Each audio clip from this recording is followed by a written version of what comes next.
안녕하세요.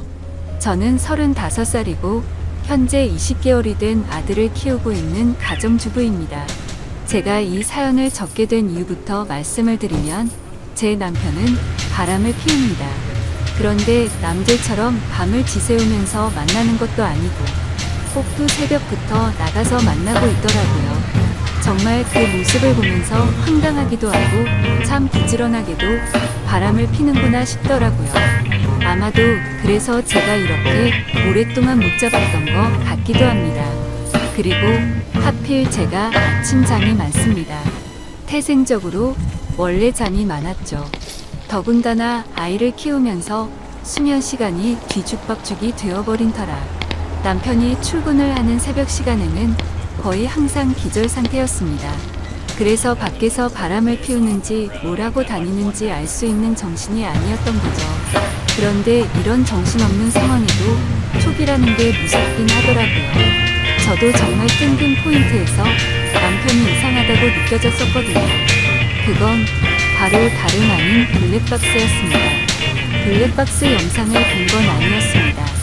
그냥 말 그대로 블랙박스 그 자체만으로 느낌이 왔던 거죠. 왜냐하면 제 남편은 정말 결벽증에 가까울 만큼 매우 깔끔한 성격입니다. 아내와 아이를 두고 하는 짓을 보면 자기 자신한테는 그렇게 더러운 놈이 없었던 것 같지만요. 아무튼 남편이 유독 신경 쓰는 것 중 하나가 자동차 관리를 하는 거였습니다. 가끔 옆에서 지켜보면 정말 심하다 싶을 정도로 내부 청소도 자주 하고 그렇다고 엄청 비싼 차도 아니고 평범한 차였는데 엄청 극성맞구나 싶더라고요. 그런데 어느 날 퇴근하고 집에 오는 길에 블랙박스를 뜯어서는 가지고 왔더군요. 그 모습을 보고 저는 처음에는 고장이 나서 가져온 줄 알았고 별로 신경도 쓰지 않았죠. 그렇게 며칠 동안을 놓아둔 곳에 블랙박스가 그대로 있었습니다. 새로 달지도 않고 사지도 않았던 거죠. 한마디로 그냥 저희 차에는 블랙박스가 없었던 겁니다. 그렇게 자동차에 온갖 애정을 쏟던 사람의 차에 말이죠. 그리고 저희 아파트에는 지하 주차장이 있는데 남편은 무조건 지하에 차를 넣어야 마음이 놓인다고 했었죠. 분리수거 하는 날이나 야근하고 늦게 와서 지하 주차장이 꽉 찼을 때는 어쩔 수 없이 지상에 주차를 하고 들어와서는 지하에 주차를 할 수 있을 때까지 매시간 들락날락 할 정도였습니다. 그렇게 결국 무조건 지하에 넣어놔야 안심하고는 잠을 자는 성격이죠. 이게 뭔가 앞뒤가 안 맞지 않나요? 차를 그렇게 애지중지하는 사람의 행동이라고는 볼 수가 없었고 그때부터 뭔가 이상하다는 촉이 왔었죠. 그렇게 의심을 하던 중 큰 사건이 하나 터졌습니다. 제가 새벽까지 아이 달래느라 잠을 거의 못 자서 침대에 누워 뒤척이고 있는데 옆에서 남편이 갑자기 벌떡 일어나더니 화장실도 아니고 주방으로 급하게 가더라고요. 그래서 뭐지 싶어서 시간을 봤더니 아직 출근 시간은 한참 멀었는데 도대체 뭐라는 거지 싶었습니다. 그렇게 눈을 감고 가만히 누워 있는데 주방에서 고소한 냄새가 났죠. 아마도 토스트를 굽는 것 같았어요. 그러더니 어디론가 전화를 하더니 계속 먹을 걸 만들었고 15분 정도가 지난 뒤 주방에서 나와서 샤워를 하고는 출근 준비를 해서 나가더라고요. 일부러 자는 척 하고 있던 저는 남편이 나가자마자 주방으로 가봤습니다. 그런데 주방에는 아무런 흔적도 없이 엄청 깨끗하게 되어 있더라고요. 내가 꿈을 꾼 건가 싶었고 황당했죠. 그래서 눈에 보이는 프라이팬을 밑바닥을 만져보니 아직 미지근하더군요. 아무런 흔적도 없는데 뭔가를 만들기는 만들었다는 거였습니다. 그날 이후 제 의심은 극도로 올라갔고 수면 패턴이 아예 바뀌어 버려서 밤에 잠을 못 잤습니다. 그래서 일부러 자는 척 하면서 새벽마다 남편이 출근하는 걸 봤습니다. 밤새 안 자는 척 하긴 어려웠기에 아이 방에서 자는 척을 하고 남편의 인기척이 들리면 문틈으로 밖을 봤죠. 그날도 어제와 같이 일어나자마자 주방으로 가더니 커피를 타서 보온병에 넣더군요. 실루엣만 봐도 세상 신나 보였죠. 작은 소리로 콧노래를 흥얼거리면서 마치 소풍 가는 사람처럼 즐겁게 준비를 하더라고요. 그리고는 전날과 같이 뒷정리를 흔적도 없이 깔끔하게 해놓고는 출근을 했습니다. 하루 이틀이면 그러려니 했을지도 몰랐을 겁니다. 그런데 매일 새벽 5시 30분이면 기계처럼 일어나서 무언가를 열심히 만들어서 6시 정각에는 집 밖으로 나갔습니다.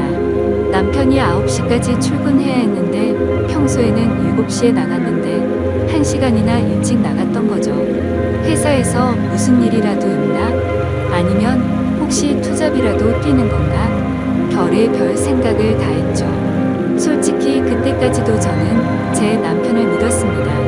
하지만 매일같이 그런 모습을 보다 보니 의심은 나날이 커져가더라고요. 그래서 결국 저는 남편이 자는 동안 핸드폰을 뒤져봤어요. 패턴 암호는 연애 시절 그대로 쓰더군요. 근데 아무것도 없었습니다.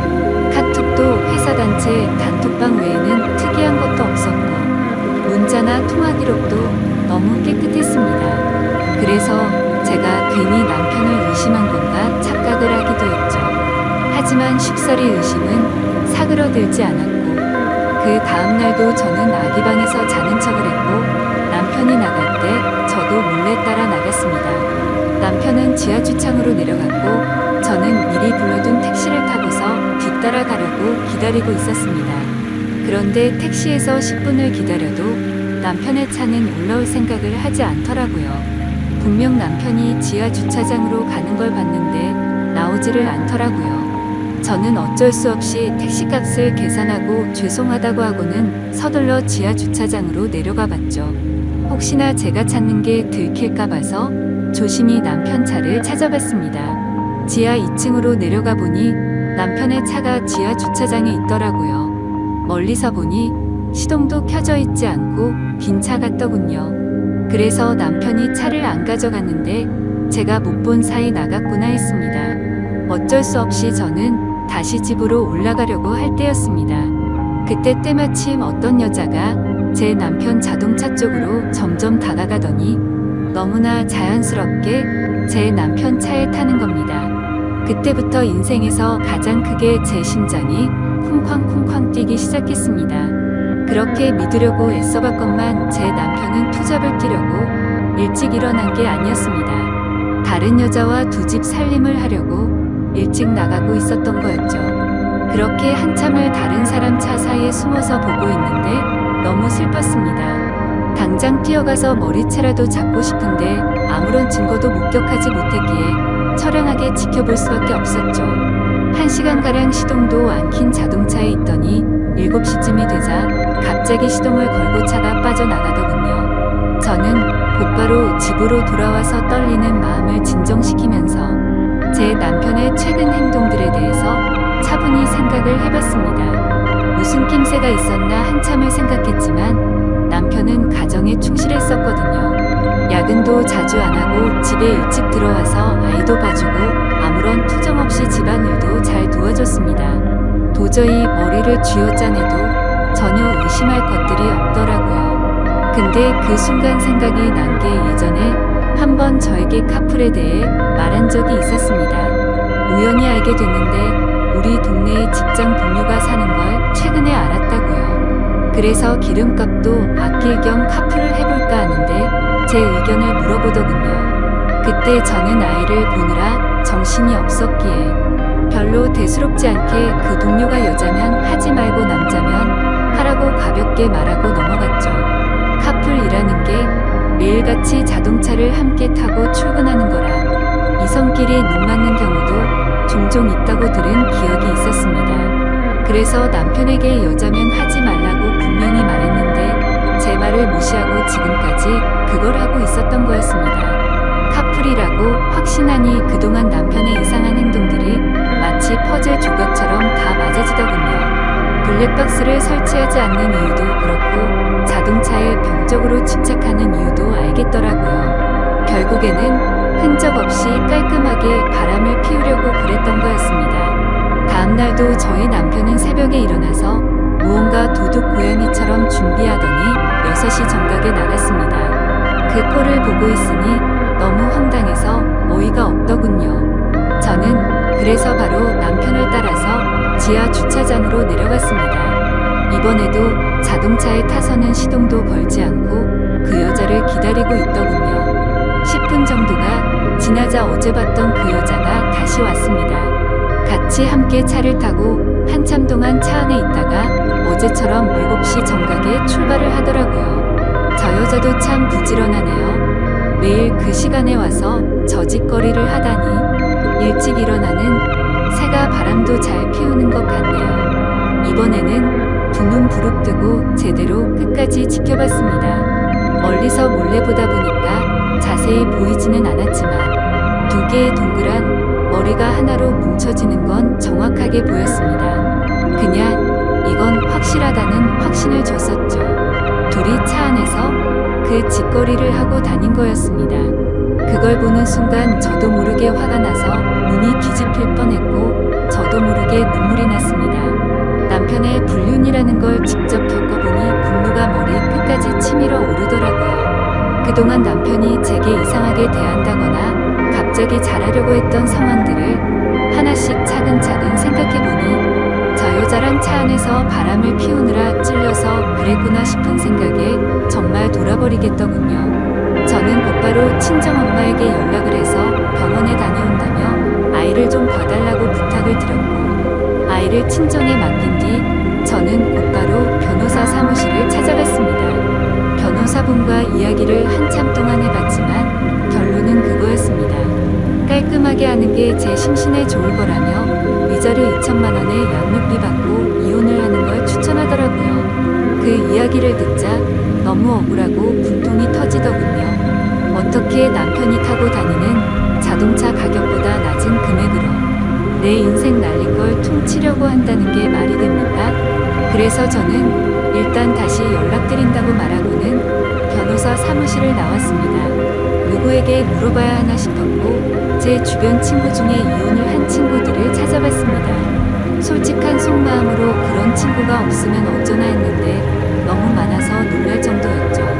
가까이 사는 친구들 3명에게 연락을 해서 만났는데 전부 다 자신들이 겪은 이야기를 하면서 울고 앉아 있었습니다. 그런데 이야기를 들어보면 대충 돈은 다 비슷하게 받았더라고요.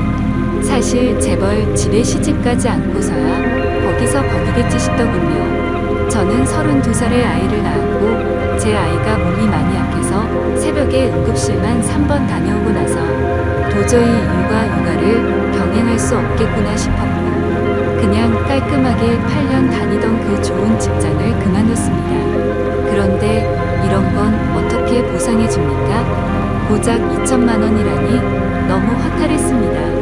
아무튼 그건 나중에 해결할 문제라는 생각에 저는 친구들과 헤어지고서 그 두 인간에게 복수를 하기 위해서 곧바로 페인트를 사러 갔습니다.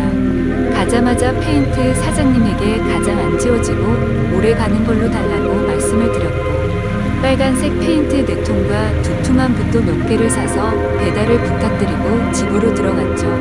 그날 저녁도 다른 날과 다르지 않게 남편은 퇴근하고 일찍 집에 들어와서 집안일을 도와주더군요. 그 꼴을 보고 있으니 나중에 제가 없어도 참 잘 살겠구나 싶었습니다. 그리고 기가 막히게도 대뜸 주말에 출장에 잡혀서 갔다 온다고 하는데 속이 뻔히 보이더군요. 역겨운 마음에 욕이 튀어나올 뻔했지만 증거도 만들어야 했고 복수를 제대로 해야 한다는 생각에 겨우 참았습니다. 잠이 들 준비를 마친 뒤 남편은 인터넷으로 볼만한 영화를 찾고 있길래 무슨 영화냐고 같이 보자고 제가 은근슬쩍 찔러봤습니다. 그러자 남편은 나중에 회사에서 쉴 때 본다고 말하더군요. 그러더니 저를 위하는 척하면서 일찍 자라고 하더라고요. 웃음밖에 안 나왔습니다. 블랙박스 때 놓고 그 자리에 영화 틀어놓고 둘이서 보려는 게 눈에 뻔히 그려졌습니다. 그래서 이를 갈면서 아무렇지도 않은 척 저는 남편에게 말했죠. 자기도 일찍 일어나려면 피곤할 텐데 대충 고르고 쉬어라고 말하고는 저는 아이방으로 갔습니다. 어차피 오늘 아무리 재밌는 영화를 고르면 뭐하냐 싶었죠. 내일 내가 가서 깽판 치면 영화는 10분도 보지 못할 텐데 한심스럽더군요. 그렇게 그날 밤이 지나고 새벽이 되었습니다. 아니나 다를까 부지런하신 남편놈은 똑같이 새벽에 일어나더니 열심히 준비를 해서 나갔고요. 저도 곧바로 엄마에게 빌린 차에 실어뒀던 고무장갑을 양손에 끼고 페인트와 붓을 빼들고 따라갔습니다. 지하 주차장에 도착하니 항상 주차하는 곳에 남편의 차가 보였습니다. 심장이 터질 듯이 떨리고 무서운 마음도 들었지만 최대한 차분히 기다렸습니다. 그러자 상간녀가 또각또각 구두 소리를 내면서 기분 좋은지 생글생글 웃으면서 차로 다가가더군요. 그렇게 그 여자가 남편 차에 타는 것까지 확인을 했습니다. 그리고 저도 페인트 뚜껑을 열어서 들었고 다른 한 손에는 휴대폰을 들고서 남편 차로 조용히 다가갔죠. 심장이 터질 것 같았고 무서웠지만 그 마음은 곧바로 분노로 바뀌었습니다. 가까이 다가가서 보니까 둘은 아주 한 몸이 되기 직전이더군요. 저는 곧바로 휴대폰으로 동영상 녹화를 하면서 주머니에서 붓을 빼 들었습니다. 남편 차가 실버 색상인데 빨간 페인트를 찍어서 남편 차에다가 그대로 글자를 적기 시작했습니다. 진짜 그 순간 엄청나게 통쾌했고 페인트가 기가 막히더군요. 저는 그곳에다가 불륜남과 상간녀가 타고 있어요 라고 적었습니다. 빨간색 글씨에 큼직하게 써서 멀리서도 곧바로 보이겠더라고요. 자동차 앞 유리에도 글자를 적기 시작했어요. 조수석 부분에는 상간녀라고 적었고요. 운전석에는 불륜남이라고 또박또박 적어놨습니다. 차 안에 두 사람은 멍하니 깜짝 놀라서 멍하니 저만 바라보고 있더라고요. 너무 역겨운 마음에 저는 그 두 사람을 쳐다보지도 않았습니다. 그렇게 바로 자동차 뒤로 가서 우리 지금 바람 펴요 라고 적어줬고요. 트렁크에다가는 바람피는 유부남이라고 적었습니다. 그렇게 실컷 페인트 칠을 마치고 나서 조수석으로 다가가서 유리창을 톡톡 두드렸습니다. 당장 열어라, 망치 갖고 와서 깨부셔버리기 전에라고 말하자 운전석에 있던 남편이 내리더군요. 남편은 차에서 내려서는 가까이 오지도 못하면서 뭐해라고 난리가 났고요. 저는 붓을 들고 너한테도 온통 페인트질 해줄 테니 가까이 오라며 네가 인간이냐고 소리를 질렀습니다. 그렇게 난리가 났는데도 그 상간녀는 끝까지 차에서 내리지 않더라고요. 저는 너무 열이 받아서 붓으로 유리를 툭툭 치면서 당장 나오라고 소리를 질렀습니다. 결국 소리를 질러대다 보니 아파트 주민신고로 저희 세 사람은 경찰서로 갔습니다. 그제서야 그 역겨운 상간녀 얼굴을 가까이서 마주하게 되었던 거죠. 조금 뒤에는 상간녀의 남편 같은 사람이 경찰서로 뛰어들어왔고요. 저는 다른 계획이 있었기에 아무 말도 하지 않고 가만히 냅두고 있었습니다. 제 남편과 이 여자가 저를 어떻게 신고하겠어요? 저는 바쁘니까 알아서 하세요라고 말하고는 경찰서에서 나와버렸습니다. 그리고 몰래 숨어서 지켜보고 있으니 제 남편과 그 상간녀는 같이 출근을 했고 저는 그 상간녀의 남편을 뒤따라갔습니다. 따라가 보니 저희 바로 옆동에 살고 있더라고요. 엘리베이터 올라가는 층수까지 확인을 마친 뒤에 저는 곧장 친정집으로 갔습니다. 그날은 휴대폰을 꺼버리고 거기서 아이와 있었죠. 그리고 다음날 새벽 저는 다시 저희 동네로 갔습니다. 저희 집이 아닌 그 상간녀가 살고 있는 아파트 동에 어제 봤었던 그 층으로 올라갔습니다. 그리고 거기서 조용히 기다렸습니다. 그렇게 6시가 조금 지나자 신발을 신는 소리가 들렸고 한쪽 현관문이 열리더라고요. 오늘은 늦게 나오겠지 싶은 생각도 해봤지만 이것들이 아직도 정신을 못 차렸나 봅니다. 나오는 사람은 어제 봤었던 상간녀가 맞았고요. 그 상간녀는 문 앞에 서 있는 저를 보고 소리를 지르면서 그 자리에서 주저앉아 버렸습니다. 저는 그 여자를 보지도 않고 묵묵히 제 할 일을 시작했습니다. 가져온 페인트 톤붓을 듬뿍 발라서는 그 상간녀 집 현관문에 적기 시작했습니다. 이 집에 상간녀가 살고 있어요. 일찍 일어난 상간녀가 유부남을 꼬신다라고 적었습니다. 그 상간녀는 소리를 지르기 시작했고 저는 아무렇지 않게 아주 태연하게 계속 글자를 적어나갔습니다. 카풀 뜯어먹는 소리 안에 차에서 이상한 짓이라고 적고 있는데 갑자기 그 집에서 그 여자의 남편이 뛰쳐나오더라고요. 저를 보자마자 또 이 아줌마냐고 도대체 왜 그러냐고 하더군요. 남의 집에 무슨 짓거리냐며 이거 전부 다 손해배상 청구할 테니 그렇게 알라고 하더라고요. 저는 그 여자 남편한테 물어봤습니다. 아저씨, 혹시 아저씨도 아침 잠이 많으신가요? 일찍 못 일어나시죠? 라고 물었습니다.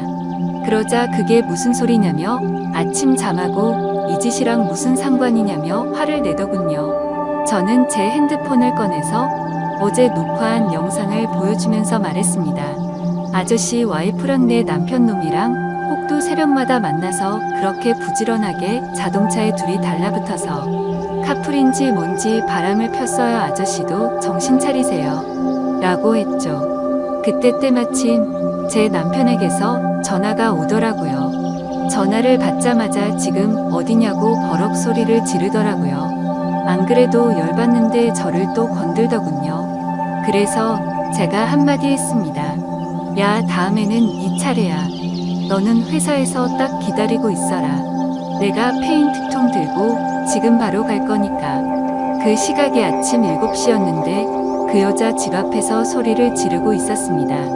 또다시 주민신고가 들어갔는지 곧바로 아파트 경비 직원분들이 올라왔고 저는 강제적으로 그 사람들에게 떠밀려서 엘리베이터에 올라탔습니다. 1층으로 내려가니 제 남편이 이쪽으로 뛰어오고 있더군요. 이젠 더 이상 그 자동차 안에서는 못 기다리나 봐 라고 했더니 남편이 그러더라고요. 적당히 좀 해라며 동네 창피하게 아침마다 뭐 하는 거냐고요. 그 말을 듣는 순간 피해자 코스프레를 하길래 너무 역겨워서 구역질이 날 것 같았고 정말 너무 화가 났습니다. 그래서 저는 곧바로 소리를 지르면서 말했습니다. 그럼 내가 아침마다 동네에서 한 짓은 뭐냐고 물었고 주차장에서 그 짓거리 한 건 당당하냐고 소리 질렀습니다. 그러자 남편이 제 행동이 질린다면서 제가 원하는 대로 이혼해준다며 되려 큰 소리를 치더라고요. 아무리 간통죄가 없어졌다고 해도 저렇게 당당하게 이혼을 해준다라는 소리가 나오는 게 어이가 없었습니다. 저는 더 이상 분노를 참을 수가 없었고 들고 있던 페인트 붓으로 남편의 뺨을 쳐버리고 돌아서서 갔습니다. 그때부터 저는 이제 정말 무서운 게 없다는 걸 깨달았죠. 그러자 남편은 뒤에서 온갖 욕을 하면서 동네가 떠나가라 소리를 질러대더라고요.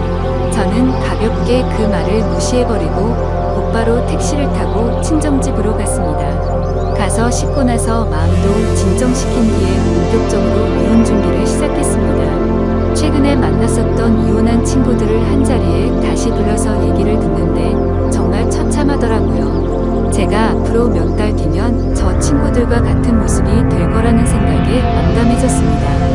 이제 슬슬 좀 현실이 보이더라고요. 제가 이혼을 한다는 것도 그렇고 앞으로는 혼자서 아이를 키워야 한다는 것도 이제 좀 와닿았습니다. 그리고 나서 저는 다시 변호사들을 찾아다녔습니다.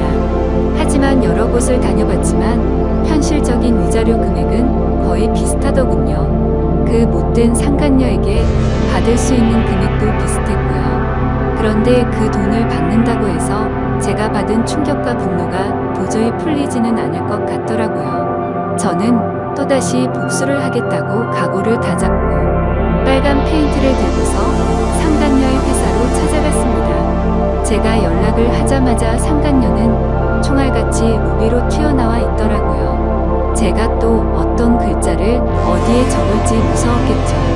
저를 보자마자 제 손을 잡고는 로비에 있는 커피숍으로 끌고 갔습니다. 테이블에 앉자마자 상간녀가 저에게 말하더군요. 자신이 저번에는 경황이 없어서 가만히 있었는데 적당히 하라고 하네요. 참는 것도 한계가 있다면서요. 그리고 왜 당신 남편은 가만두고 자신한테만 그러냐면서 합의금이든 위자료든 원하는 게 줄 테니까 자신은 좀 내버려두라고 뻔뻔스럽게 말하더군요. 아무튼 그 여자가 그렇게 당당하게 돈 이야기를 먼저 하길래 제가 얼마나 줄 거냐고 물어봤습니다.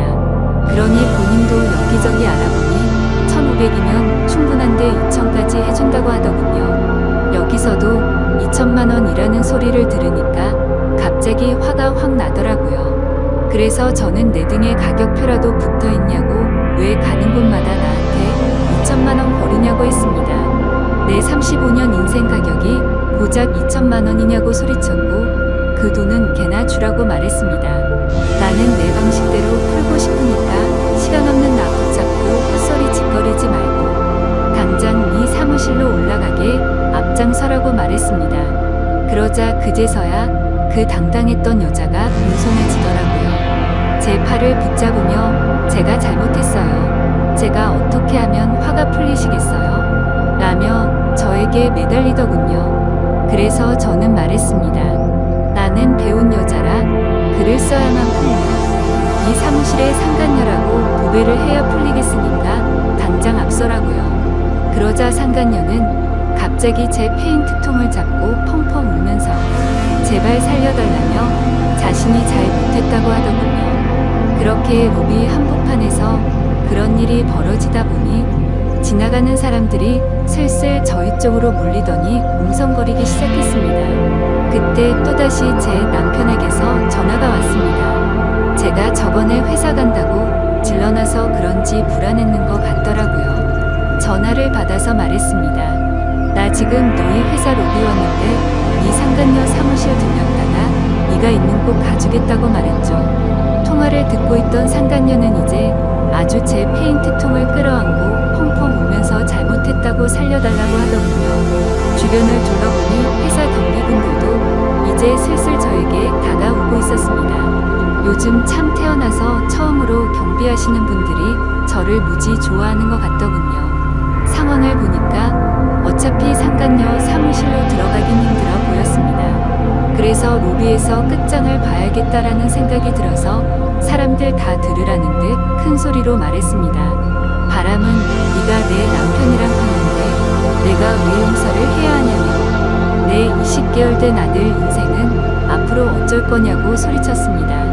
내 아들은 앞으로 지 아빠도 편하게 못 보는데 그건 어떻게 할 거고, 한 가정을 처참하게 부숴놓고 말로만 미안하다고 하면 끝이냐고 미안하면 당장 불어서 제대로 사과하라고 했죠. 그러자 사람들이 너무 많이 모여서 그 여자도 눈치가 보이는지 망설이고 있더군요.